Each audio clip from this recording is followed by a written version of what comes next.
good day greetings, students. I'm very happy to welcome you all again to our English class.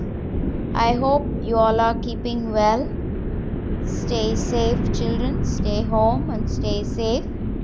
And it is time for you to take your notebooks and books again to revise and get ready for your periodic assessment 1 very soon.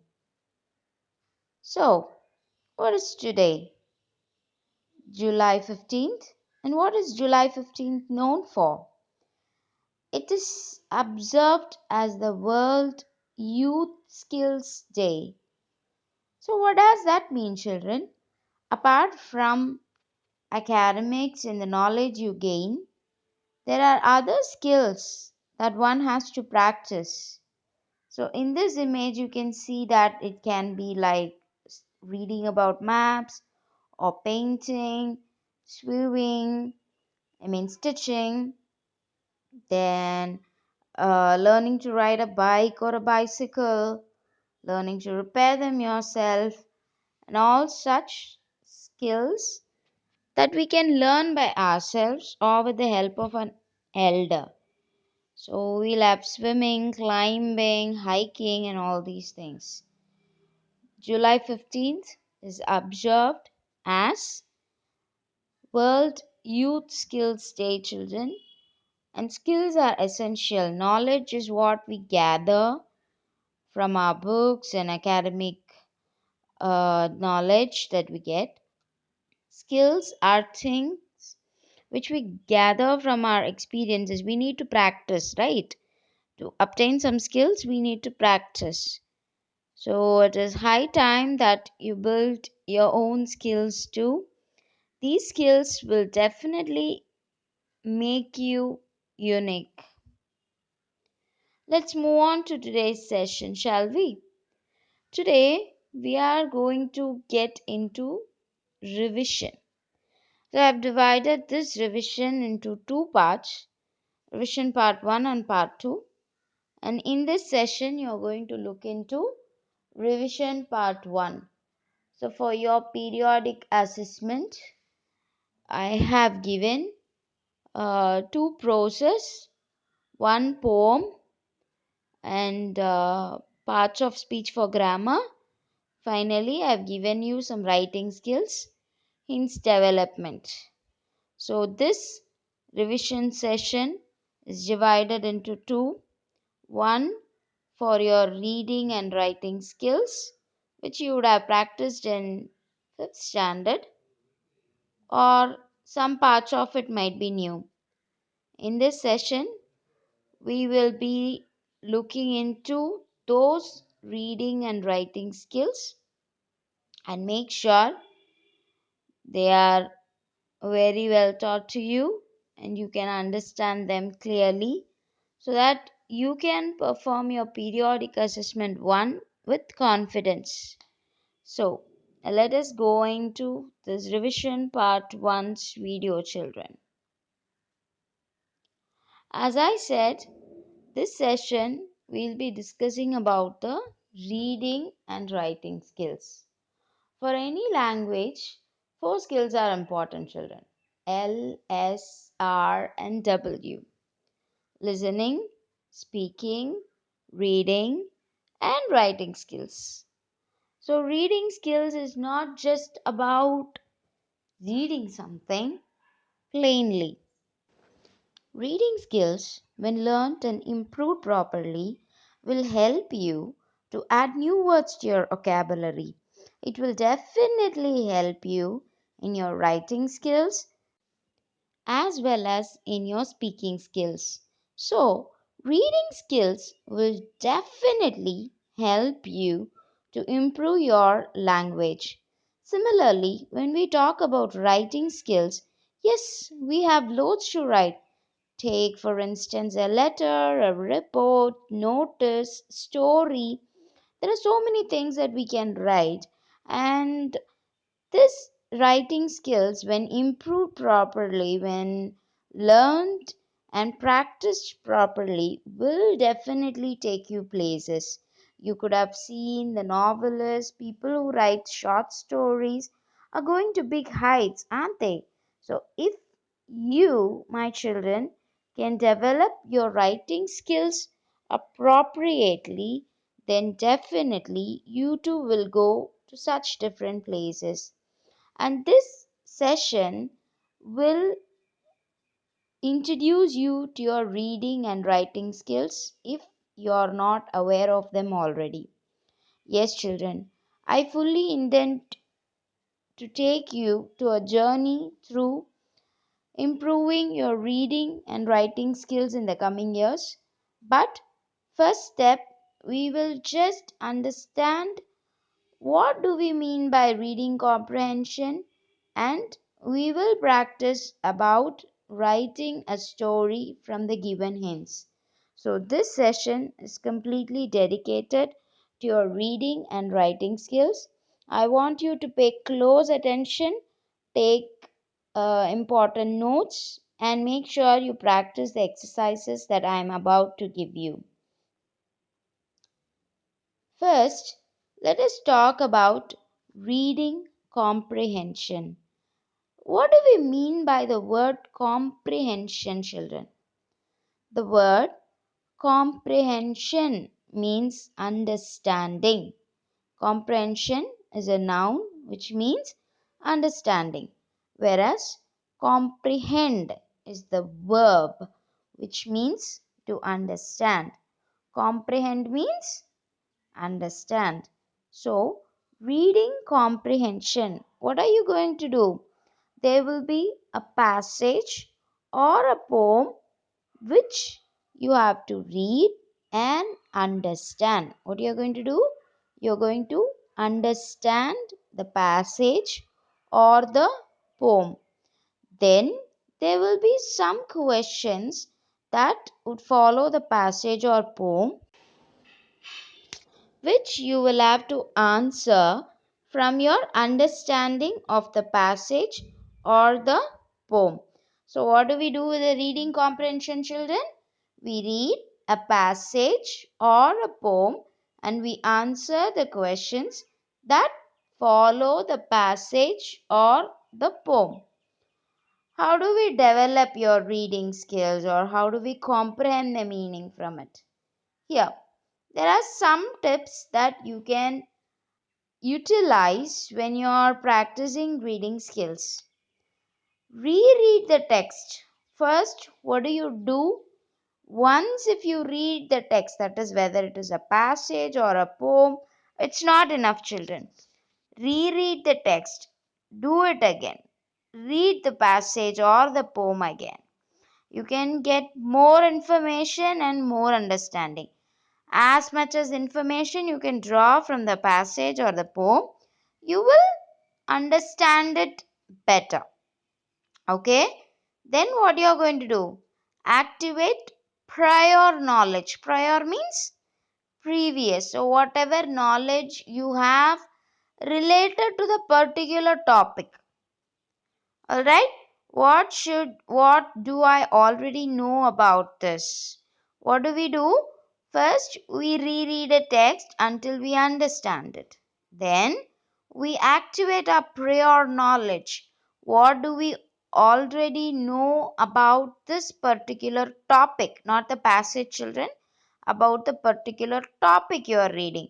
So, for example, if you are reading a passage about lion, what do you already know about lion should pop up on your mind. Third point, you have to use context clues. So regarding that particular passage, some clues will be given here and there.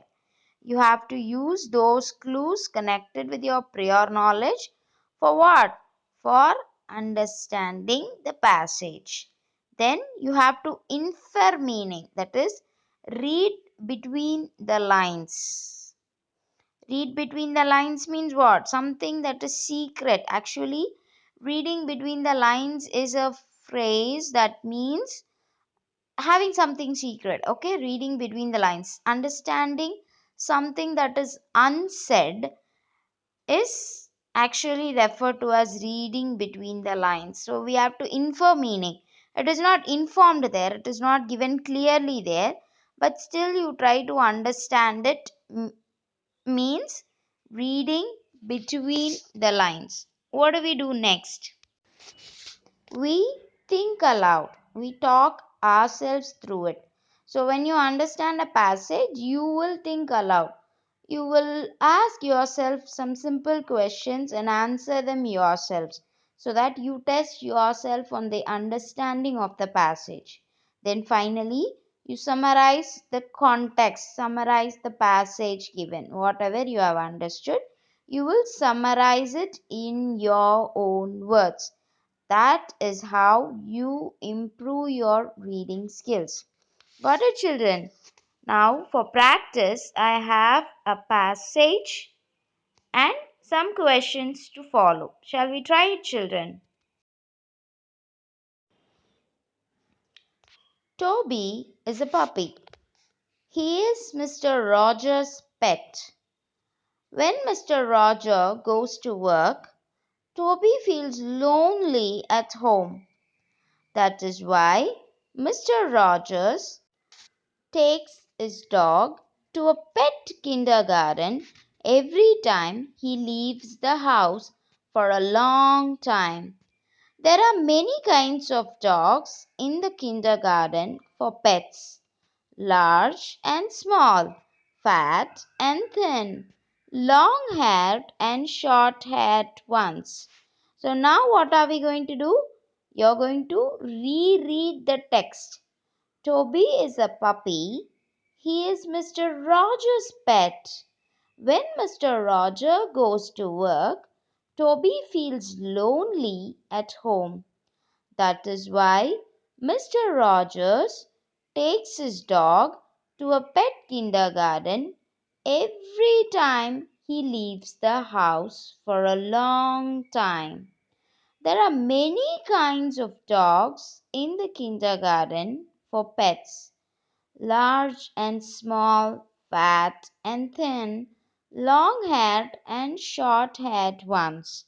So, once you have done that, you are going to move to the next step, and finally, you are going to summarize whatever you have learned. So, go back to the previous slide, see what is the next step, and take yourself step by step so that you can understand the story and summarize whatever we have learned about Toby till now. So, what are the things you have to do? You have to infer the meaning that is given between the lines, read between the lines, and take it and talk to yourself, read it aloud, talk aloud, and get the meaning of the passage enough that you can summarize this passage. But this passage doesn't end here, children. There's one more paragraph in this passage that we have to read. But first, what we are going to do? First, we are going to read this particular paragraph alone, take the meaning out of it, and then go to the second passage. Read that also for twice or thrice. Try to understand the meaning, and then again read the entire story. That is, read both the paragraphs again so that you make the connections appropriately and use your prior knowledge to connect whatever is given in this paragraph. Toby loves to run and play with other dogs, but most of all, the puppy loves to put rubber balls in buckets. Toby has a lot of balls and only a few small buckets. He grabs a ball with his teeth and runs to a bucket. He puts the ball in a bucket and runs back for another ball. 1, 2, 3 balls. The first bucket is full. 1, 2, 3, 4 balls. The second bucket is full. 1, 2, 3 balls. All the buckets are filled with balls. Toby is happy. Let's reread the passage. Toby loves to run and play with other dogs, but most of all, the puppy loves to put rubber balls in buckets. Toby has a lot of balls and only a few small buckets. He grabs a ball with his teeth and runs to a bucket. He puts the ball in a bucket and runs back for another ball. One, two, three balls. The first bucket is full. One, two, three, four balls. The second bucket is full. One, two, three balls. All the buckets are filled with balls. Toby is happy. So now you have read the passage completely. It had two paragraphs and you have read both. So once you reread the text, reread the story again, you will activate your prior knowledge, find clues from the given context, infer meaning from the activity of reading between the lines, and then you will talk yourself through, you'll talk aloud about the paragraph and your understanding, and finally you will summarize the characters, the outline of the story, so that you have better understanding. Now what you're going to do, you're going to go back to the previous text, read this story completely, the first paragraph and this paragraph. Once you have done with that, you will be able to answer the following questions. Here, this is how you will answer the questions. These are simple exercises. So let's try this, children. Can you find Toby? Circle the picture of Toby. So from the description of Toby given, you have to find. Toby is a puppy, right? He's a small dog and he loves to play with a ball. So find where is Toby now. There are only two dogs here. Okay. And first one is an adult dog. It is a big dog and it is sitting with a bone in his plate. The third dog is a puppy. It looks like a puppy and it has a ball, isn't it? So that's Toby. What are the other questions we have? How many pets does Mr. Rogers have? Mr. Rogers has only one pet who's Toby, isn't it?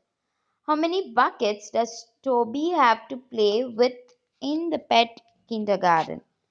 In the beginning of the paragraph, it was given as a few buckets, but when you read through the paragraph, you will identify that Toby had three buckets. Good.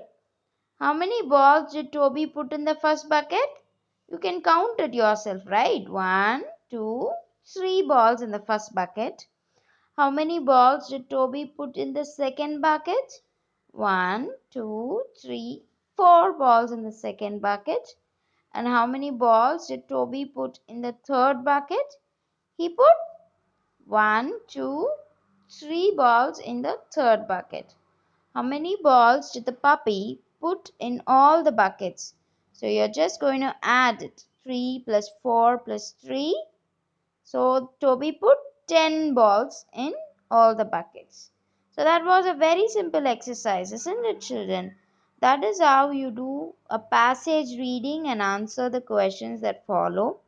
The next exercise that we have here is reading a poem and answering the questions related to that. It is also going to follow the same rules. Read the text, activate the prior knowledge, identify the clues given in the context, infer and read between the lines, talk yourself out loud, and then summarize. So let's read the text. 5 little kites went out to play. The first little kite said, "It's a windy day." The second kite said, "Look at me, look at me." The third kite said, "Watch out for the tree." The fourth kite said, "Let's fly to the sun." The fifth kite said, "What fun, what fun." Then whoosh went the wind and it blew all the kites. Then they danced in the sky and flew out of sight. So let's reread it.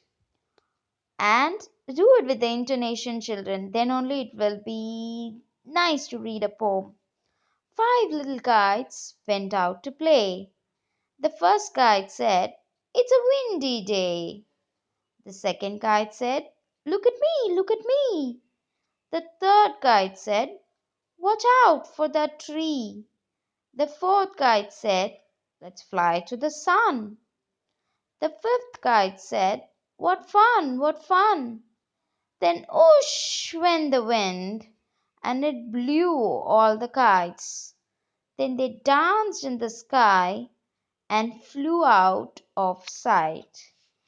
So if you did not understand the poem, children, you can reread it how many ever times you want.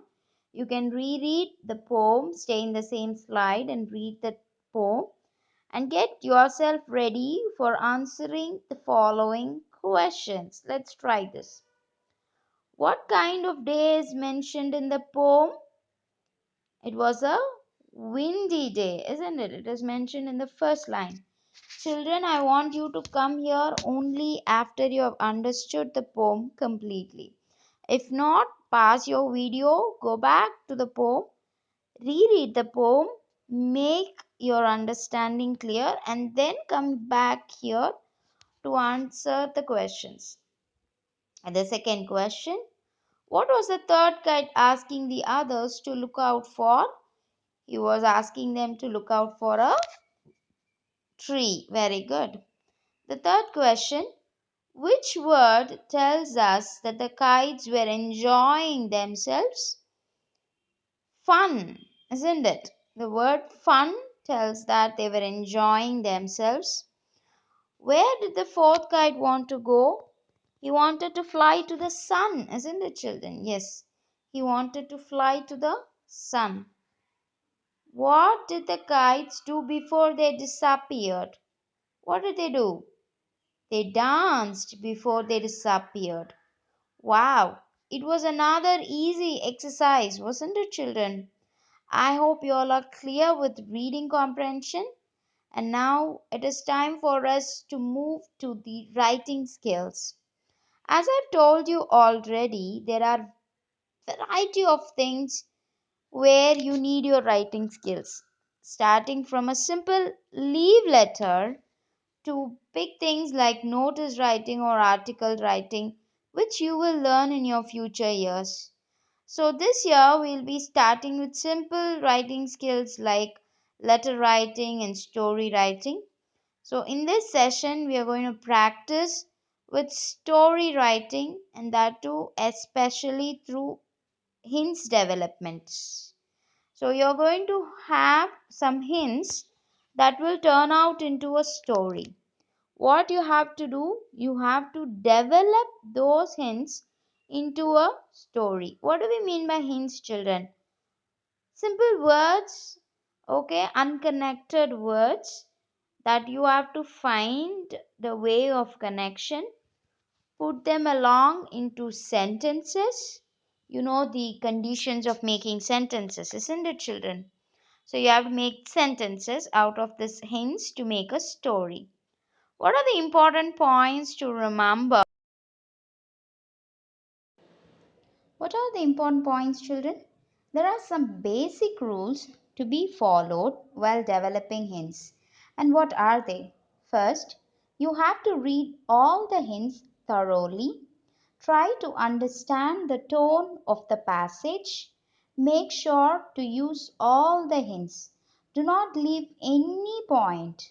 Arrange the points sequentially, one leading to the other.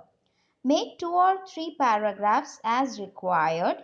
Look for the tense in the hints. Follow the same in the story. Make an introduction, body, and conclusion for the story, wherever applicable. Finally, give a suitable title. So, what you have to do, children? First, you have to read all the hints thoroughly. You should not go from one hint to another hint. You have to read all the hints thoroughly. And second, you have to try to understand the tone of the passage. Which tone is it set in? Then, you have to make sure to use all the hints. You cannot skip any hints. You have to use all the hints given there. You have to arrange the points sequentially, that means in the proper order. And how these points should be arranged? It should be arranged in a way that one point leads to another. The next point that you have to remember is you have to make 2 or 3 paragraphs as required. So some hints need 2 paragraphs and some may need more than 2, that is 3 paragraphs. Look for the tense in the hints, follow the same in the story. Mostly story writing will be in past tense. So try to follow the same tense that is given in the hints, children, and maximum times your story should be presented in past tense. Except direct speech, all other sentences should be in past tense. And then you have to give an introduction, body, and conclusion for the story. And very importantly, you have to give a suitable title to a story. Only then your hints developing will be complete. So, what you have to do, children, once you receive your hints, you have to read all your hints and understand the tone of the passage. You have to make sure you use all the hints. You have to arrange the hints sequentially. You can make 2 or 3 paragraphs as required, and then you have to follow the same tense given in the hints. Mostly preferred is past tense to be in your story. Make an introduction, body, and conclusion for the story. And finally, you're supposed to give a suitable title for the story. So, this is how you develop hints and change them into a story, children. Now, let us see an example. First, let's look into the hints. Lion sleeping in a forest, mouse playing on it, angry lion threatened to kill the mouse, mouse asked to forgive, promised to save him one day, lion laughed, let him off another day, lion caught by hunter in net, mouse heard the lion roar, mouse cut the net with his teeth, lion escaped, thanked the mouse. So, what are the hints given here, children? You can see that many points are given in an order. You have to reread the hints, try to understand the context of the passage given, and then you have to settle down on a tense. So, preferably past tense. You have to sequentially order the hints. You cannot afford to miss any hint given. You have to make sure you are using all the hints that are given here in your exercise, and make sure to sequence them in the correct order. In past tense, you have to give a proper introduction, body, and conclusion to your story. Finally, you have to give a suitable title. So, most of the time, you have to frame your story in your head. Think of a suitable title, or else finish writing the story. Leave some space at the top of the story so that you can give a suitable title at the end of the story. What we will do when we are reading the hints, we will figure out a story, isn't it? So that it will be easy for us to give a suitable title. So once you finish reading your hints, making up a story, you can think of a title, give the title on the top of the story, and then you have to go for writing your story. Very good. So let us see how the story has taken its form here. So the title becomes The Lion and the Mouse. The title can differ from person to person based on our creativity. So how the story is put, children? It is in past tense. One day a lion was sleeping in a forest. A small mouse was playing nearby. It started playing on the body of the lion. This disturbed the lion's sleep and he got angry. The lion threatened to kill the mouse by crushing it. The scared mouse asked forgiveness from the lion. Further, he promised he would save the lion one day. The lion started laughing. He wondered how much a small animal like a mouse could save a huge animal like a lion. But he let the mouse go off. So, if you observe, children, there are various sentences here. Punctuation is used appropriately, and all the hints that are given are used in the story. Yes, this is the first half of the story. As we have discussed, there is a small introduction also. So, one day a lion was sleeping in a forest. Is the introduction, isn't it? Then you have the body. And of course, you have given a suitable title to the story. Let us reread the passage again, children. One day, a lion was sleeping in a forest. A small mouse was playing nearby. It started playing on the body of the lion. This disturbed the lion's sleep and he got angry. The lion threatened to kill the mouse by crushing it. The scared mouse asked forgiveness from the lion. Further, he promised he would save the lion one day. The lion started laughing. He wondered how such a small animal like a mouse would save a huge animal like a lion. But he let the mouse go off. So, this is a meaningful story so far, isn't it, children? So, it is time for us to see how the second half of the hints have been transferred into a story.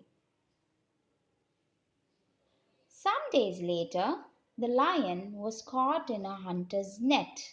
The lion tried to free himself, but he could not. He started roaring in fear and sorrow. The mouse heard the lion's roar and came to his rescue. The mouse started biting the net with his teeth. Slowly, the net opened up and the lion escaped. The lion thanked the mouse with all his heart. He realized that no matter whether someone is big or small, anybody can help the other person in need anytime. So, this gives us a moral: a friend in need is a friend indeed. The lion helped the mouse one day, where the mouse promised to pay him back. He made sure that the lion was helped in time of a need. When the lion was caught in a hunter's net, the mouse was there to help the lion out of the net. So, this is a wonderful story, isn't it, children?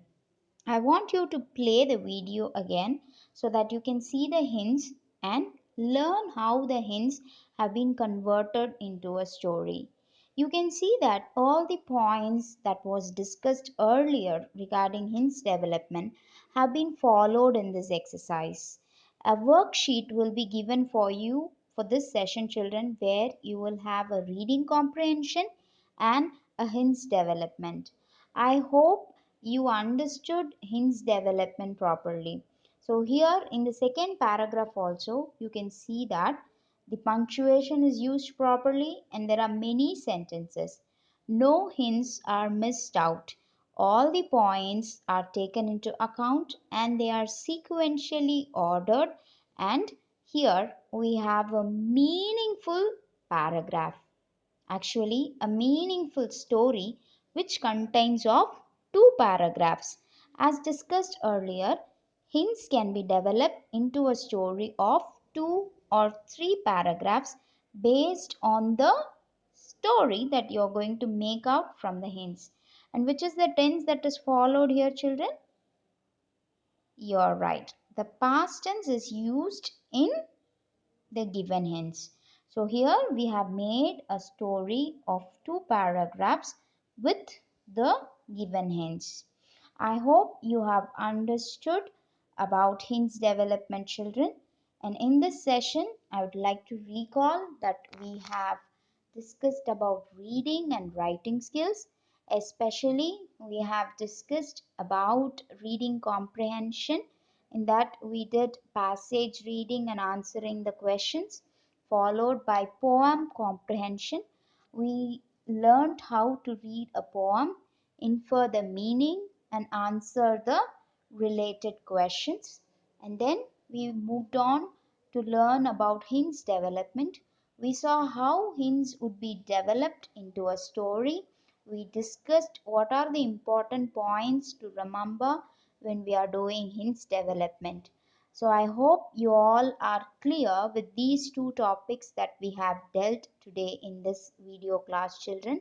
Make sure you do the worksheet that is given along with it. If at all you have any doubts, please feel free to reach me out.